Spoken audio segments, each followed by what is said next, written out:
Hey everybody, Joe Joseph here for thedailysheeple.com, and this is your news shot. So the USA Today is reporting that the feds are issuing 4,000 orders to seize guns from people who have failed background checks.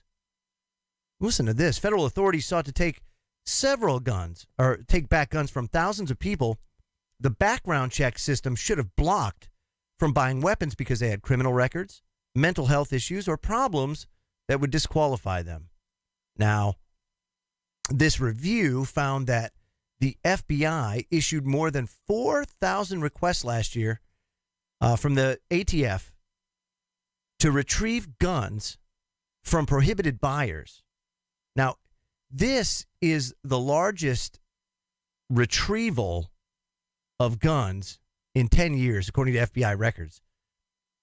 And what's really surprising about this statistic, especially after these revelations, that a breakdown in the background check system actually allowed that Air Force vet to buy a rifle and kill 26 people, right?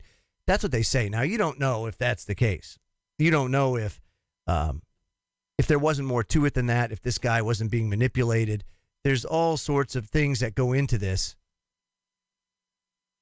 But you have the government now trying to do gun confiscation on a pretty large scale. 4,000 people, that's a pretty good size.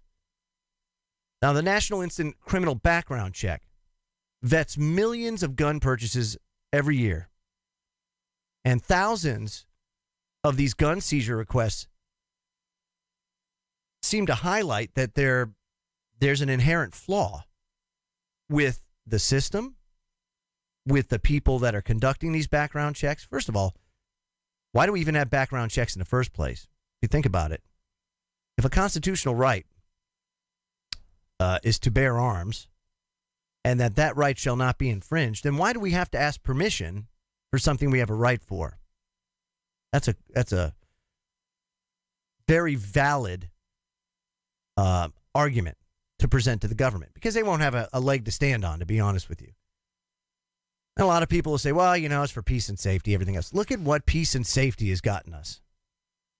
Look at where we are now as a country.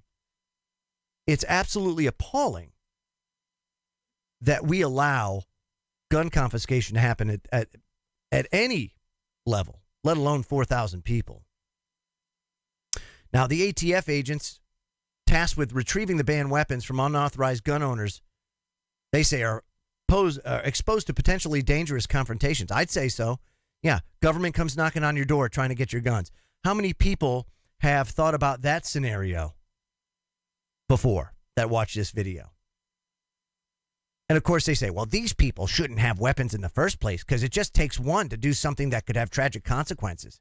Yeah, let's not forget that our government has killed millions and millions of people in the name of freedom and democracy, when freedom and democracy had nothing to do with it.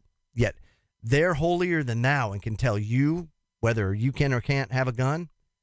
The same government that is the only government to use nuclear weapons in war is the same government that's telling us we can have and can't have guns. The same government that gave pharmaceutical companies immunity from damages due to vaccines. And this is the government that we trust with this kind of stuff. The answer should be no across the board. But it doesn't circumvent the reality, which is they're doing gun seizures. And they're doing it here in the United States. And the feds are doing it. And people should be pissed. So something to pay attention to. And I'll keep you abreast as there's any updates. I'm Joe Joseph. This was thedailysheeple.com's News Shot. Feel free to comment below and visit our website at thedailysheeple.com. Have a great day, everybody.